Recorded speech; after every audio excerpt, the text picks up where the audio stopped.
Millie Ball here to take you through the week on HRTV.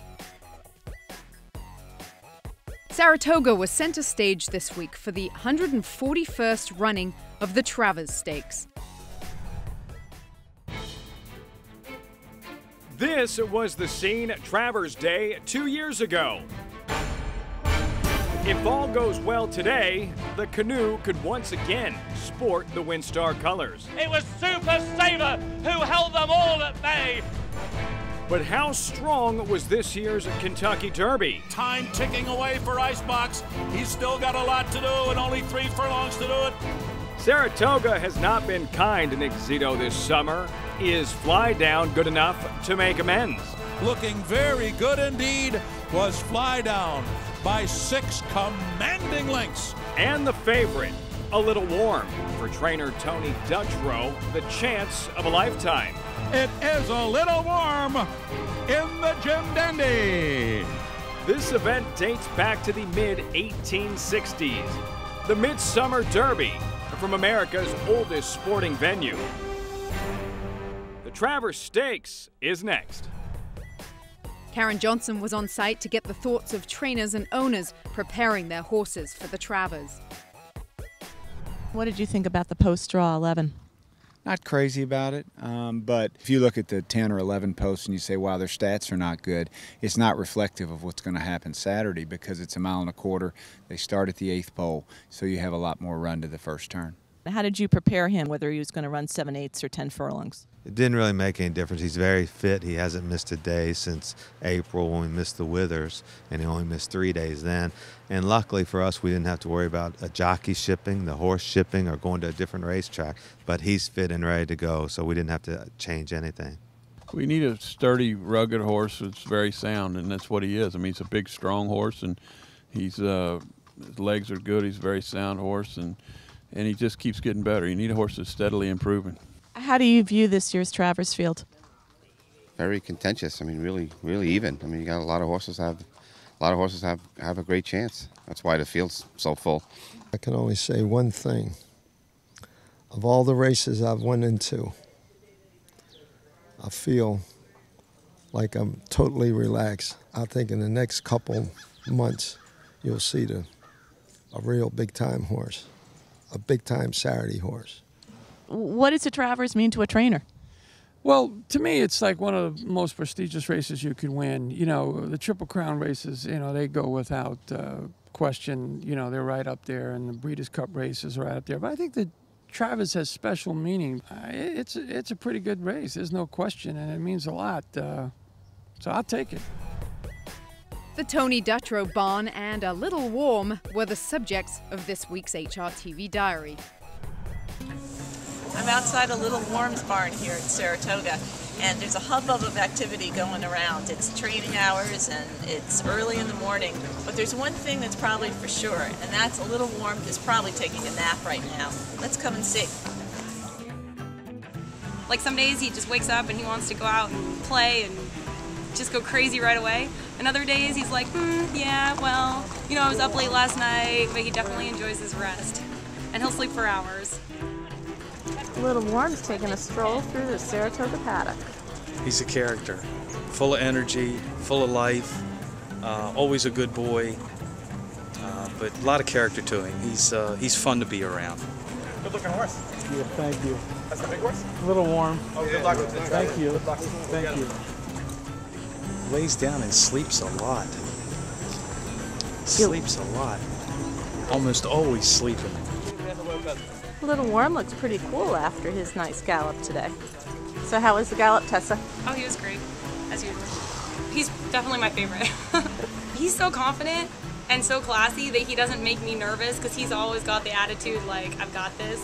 Everywhere he goes, he just finds himself at home immediately. And nothing seems to matter to him. What jockey rides him, what distance. Special horse.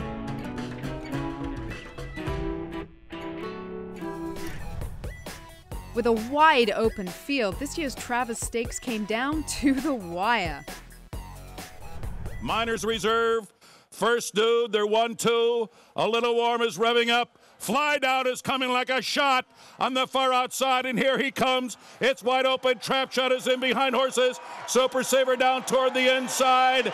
3/16 from the line. Miners reserve. A Fleet Express comes on through between horses. Fly down comes charging on the outside. 1 furlong to go. It's a Fleet Express. A Fleet Express with a narrow lead. Fly down is surging down to those two. A Fleet Express and Fly down. It's desperately close. It is too close to call. It is too close to call. What a thriller in the 2010 Travers Stakes. A Fleet Express, tough as nails on the lead. Fly down closing with giant strides. However, fails to switch leads, Gary, and it might have cost him. Yeah, he was hanging in that left lead. A Fleet Express. I picked him up around the turn, got a perfect trip under Javier Castellanos, having a great meet at Saratoga. That's him down on the fence. Looks like he's going to be overhauled by Fly Down in the final strides here, but Fly Down hanging in that left lead may have cost him in the final, but as you heard Tom Durkin, too close to call here at the finish. A Fleet Express and Fly Down, take your pick. A Fleet Express, maybe by a flared nostril. Fly down on the outside, them hitting the wire together. Castellano and Liscano going head-to-head in the Midsummer Derby. And one of the more thrilling finishes in this historic event. Another look, Fly down on the outside, a Fleet Express on the inside, separated by millimeters. And forget about the speed bias that we've seen all day long at Saratoga. No speed bias here at the Classic Distance, going 1.25 miles, legitimate fractions. Those in front paid the price. The horses that figured to come running. 7-8-4-10. Lafitte. A Fleet Express over Fly down. Nice pick. I feel for you, buddy. John White took a look back at the history of the Midsummer Derby. You might think the oldest stakes for 3-year-olds is the Kentucky Derby, Preakness, or Belmont Stakes. Known as the Midsummer Derby, the Travers Stakes has seniority on the Triple Crown races. Annually the centerpiece of the Saratoga meet, the Travers was first run in 1864 and won by Kentucky, a horse owned by William R. Travers, the first president and co-founder of Saratoga Racecourse, and for whom the race was named. Tradition has always played a significant role in the tapestry of Saratoga Springs, where glorious Victorian homes still line Union Avenue, and timeless charm settles over the track's grandstand. In 1961, the custom of painting the silks worn by the Travers winner on a canoe was introduced. The canoe, which first became part of the track's landscape in 1926, resides in the infield lake. The modern-day Travers Trophy celebrates one of the greatest horses of the 20th century, Man o' War, whose nearly spotless resume included a victory in the 1920 Midsummer Derby. The trophy was christened the Man o' War Cup and was crafted by Tiffany & Company.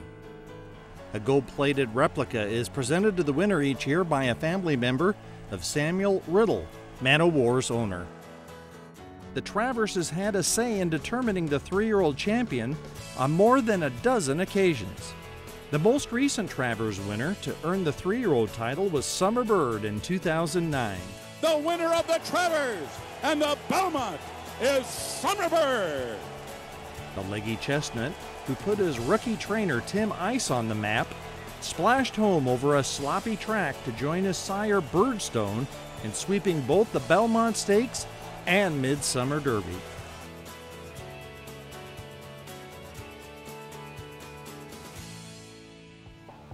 Coming up on HRTV Rewind, competing with Rachel Alexandra in the personal ensign. If 1.25 miles helps her, maybe we'll have have a little bit of a chance. I mean, we're not discounting Rachel Alexander or Life at 10 by any means. Yeah, we got a very tall task at hand here. Obviously, Rachel Alexander is, one of the best fillies of all time, and trying to beat her we know is going to be very difficult, but we feel like our mare's in good shape and we're going to give it our best shot. We bring that, is she the same Rachel? It's exactly the same Rachel, the tattoo numbers match and everything.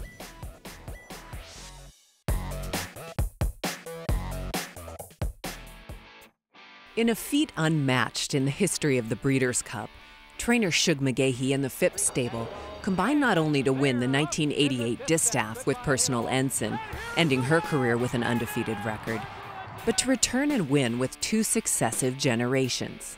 In 1995, Personal Ensign's foal, My Flag, won the Breeders' Cup Juvenile Fillies. And in 2002, My Flag's daughter, Storm Flag Flying, won the Juvenile Fillies as well. Storm Flag Flying, the heart of a champion. This accomplishment helped to fulfill the meaning of the Breeders' Cup, literally, as Shug and the Phipps family cultivated a dominant bloodline, a direct result of their unique partnership, which dates back 3 decades. You know, her grandmother and her mother, and now her, it's something pretty extraordinary and something we're proud of. Shug McGahee is trying to keep it in the family again by winning the Personal Ensign Stakes with the Phipps filly persistently.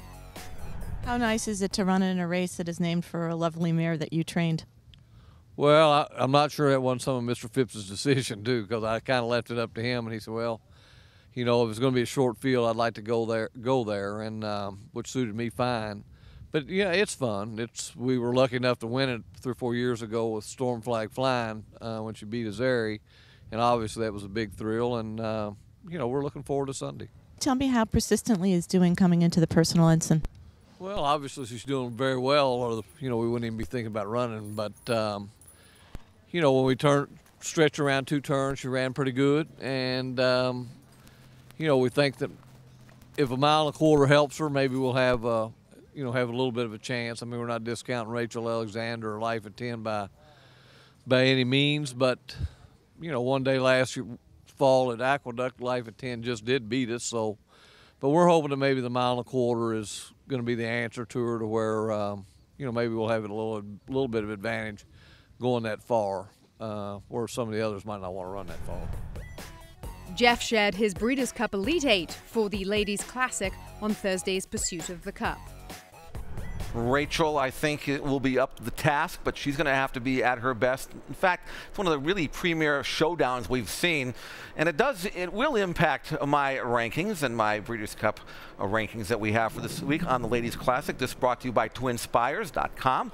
My Elite 8 rankings, and I've got Rachel on top. But you know something? If she wins this week, she may not even bother with the ladies. She might just go after the boys at Churchill Downs. But for now, I'll have her in this division. Life at Top's got a chance to reverse that ranking with Blind Luck now entrenched at number 3, and Evening Jewel, another really top-class 3-year-old filly, at 4. Down to Malibu Prayer, Unrivaled Bell, and I still have Devil May Care in there, but I don't know how long she's going to last, Lafitte. So yeah, the Personal Ensign, and the key was in the draw. I spoke with Gary Young, involved with the purchase with Life at 10. He said he wanted to be outside of Rachel Alexandra. He got his wish. Life at 10 is outside Rachel Alexandra. Well, you know, I'm not Gary Stevens. I've never been on a horse, but I think I know what Gary would do with Rachel, and that is Rachel would be sent to the front and send her brother. Let them go. The 2009 Horse of the Year returned to the track Saturday in her 5th start in 2010. The perfect season, 8 for 8, including 5 Grade 1 victories. And the filly did it! Rachel Alexandra has defeated the Kentucky Derby winner, Mind That Bird, by 3/4 of a length. 50 opponents faced, 50 opponents defeated. Here's a filly for the ages, a Haskell legend, Rachel Alexandra did it! 3-year-old champion filly, 2009 Horse of the Year. Oh, a tour de force by the super filly, Rachel Alexander. Kevin Morales is moving a muscle on her. With Rachel being back in training, you just expect more good things. Inside the final furlong they go. Rachel Alexandra, she has a race on her hooves. Zardana, a test for the Horse of the Year. Zardana plays the spoiler. Is she the same Rachel? It's exactly the same Rachel. You know what I mean? The tattoo numbers match and everything. And Rachel digs down. Here's persistently trying to pull off an upset. It is still Rachel Alexandra. Persistently is running at her, and persistently has defeated Rachel Alexandra here at Saratoga. This 1.25 mile distance at the grade 1 level, you have to run faster than 2:04 2/5. I see a different mare than I saw last year. Last year, when you saw a head-on of Rachel Alexandra coming through the stretch, you saw a feminine, nimble type filly coming at you. This is a big, heavy, wide mare that you see coming through the stretch right now. She looked like she was laboring the last 1/8 of a mile, and she was laboring the last 1/8 of a mile. Here's the thing about Rachel. She still took a very high-class filly, Life at 10, and disposed of her. The only negative on Rachel is that she's just not a 1.25 mile horse. Right. There's a lot of great horses who can't win a 1.25 mile, and Rachel is just in that boat. What stings as a racing fan in the racing world is that everybody wants to see Zenyatta and Rachel Alexandra, and by virtue of this performance, I can promise you they're headed in different directions in terms of long-term goals. Saratoga was also the site of other graded stakes this weekend. Here's a final run from My Jen, now second, and Beyond All Boundaries is third. Rapport was sharp in victory in the victory ride. Danzon's coming with a good late run too, and so too Miss Keller on the outside. But here's Dynaslew up to engage Silver Reunion, and Dynaslew forges to the lead. It is Dynaslew the winner by a long neck over Silver Reunion. Down inside, Devil by Design runs in third. First Passage, and Jessica is back and into the final 16th. Rightly so, will go wire to win the ballerina. And she prances home a 4-length winner. Discreetly Mine is running a huge race this afternoon. He is still in front. Bank Merger is giving chase. Hurricane toward the inside. On the outside, Latigo Shore. Down to the wire, and it is Discreetly Mine in 7 sensational furlongs.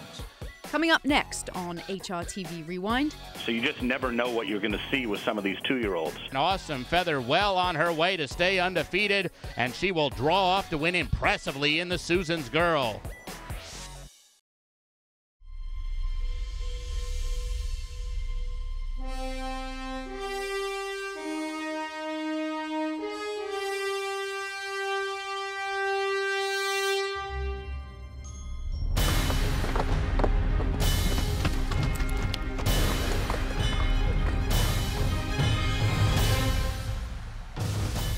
It is, in my mind, the greatest endurance ride there is. This is the granddaddy of all endurance rides. It's the toughest. It's the oldest. It's the most historic. It's the most grueling 100-mile endurance race in the world. The best adjective is relentless. Anything can happen. There's a lot of variables out here. There is no place within Tevis of which you can take a breath. The ride is a physical, mental challenge for you and your horse. It's the hardest ride in the world. Tevis is the World Championship of horse and rider events. It is an unbelievable physical achievement for both horse and rider.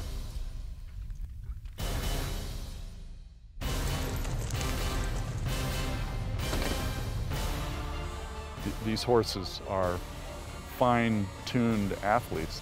There have been more individual people who have summited Everest than have ever completed the Tevis Cup in 55 years. If you're not ready right now, you're not going to be ready. You overcome something when you do Tevis. You and your horse overcome it. Just finish. Just finish. It's a religious experience on a horse. Nobody who has ridden the Tevis Cup ever forgets it.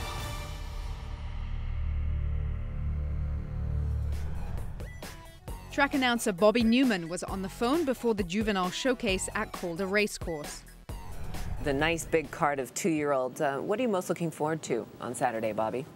Well, I just love the two-year-old racing here at Calder. I think it's the most exciting racing we have, and you see it because you just never know what kind of horse you're going to get from these races, whether it's going to be a future Breeders' Cup type horse, whether it's going to be a Derby hopeful.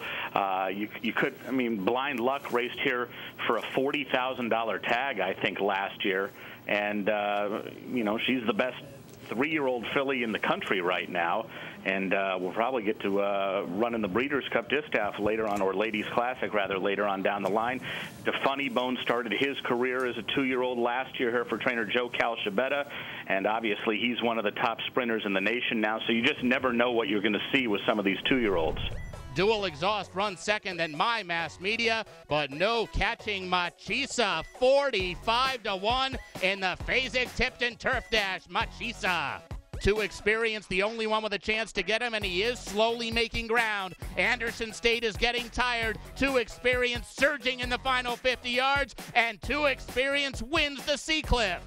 Here comes Ayuma Love outside now of No More Yogis. Ayuma Love onto the front. Daisy Lee late on the inside. Ayuma Love and Luis Saez win the Catch a Rising Star.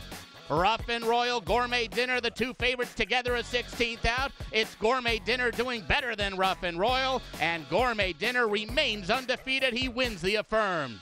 Blue-Eyed Sweetie, who is putting on a show today. Wow, Manuel Cruz did not ask her for much this afternoon, and he didn't need it. Blue-Eyed Sweetie cantering down to win the Lindsay Frolic. Crystal Jack is second best at this point and not being able to stay with Awesome Feather, who is getting away once again. Awesome Feather well on her way to stay undefeated, and she will draw off to win impressively in the Susan's Girl. Some of Calder's 2-year-olds may be enticed by the new Preakness 5.5 during next year's Triple Crown season. MI Developments has announced today that they will conduct a $5.5 million bonus program called the Preakness 5.5 that entails winning a prep to either the Santa Anita Derby or the Florida Derby, which would be the Fountain of Youth or the Holy Bull Stakes. And we're incorporating Golden Gate Fields into this on the West Coast, the El Camino Real or the Bob Lewis or the San Felipe. If the winner of one of those races goes in and wins the Florida Derby or the Santa Anita Derby and goes on to win the Preakness, that's a $5 million bonus to the owner and a $500,000 bonus to the trainer. In order to qualify then, 3-year-olds, they come and they run in either the Bob Lewis, El Camino Real Derby or San Felipe here in California. Yes. And then in terms of the East Coast, the Holy Bull and the Fountain of Youth? Yes, those 2 races. Okay, so those opportunities exist. You win one of those races, go and win the Florida Derby or Santa Anita Derby, and then win the Preakness. There's a $5.5 million bonus at stake. That's all for HRTV this week. Here's what you can look forward to next week.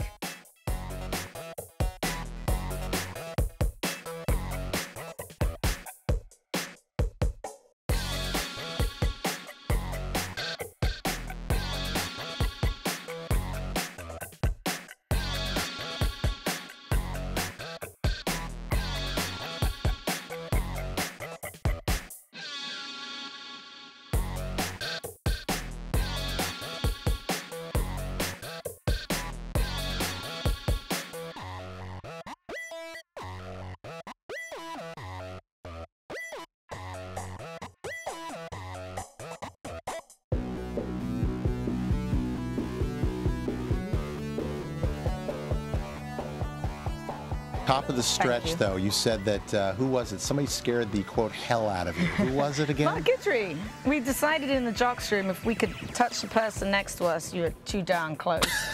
So here comes Guidry, famed for his 10-wide sweeping moves. And he's on the inside. Right up the rail. You saw, I knew it was you. I knew you'd give me some room, babe. I love the way he talks like that. And he just said, you know, when I was thinking, give us a couple of more months and we give these kids a run.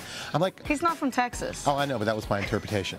Val Kilmer in Tombstone. Come on, it was pretty close.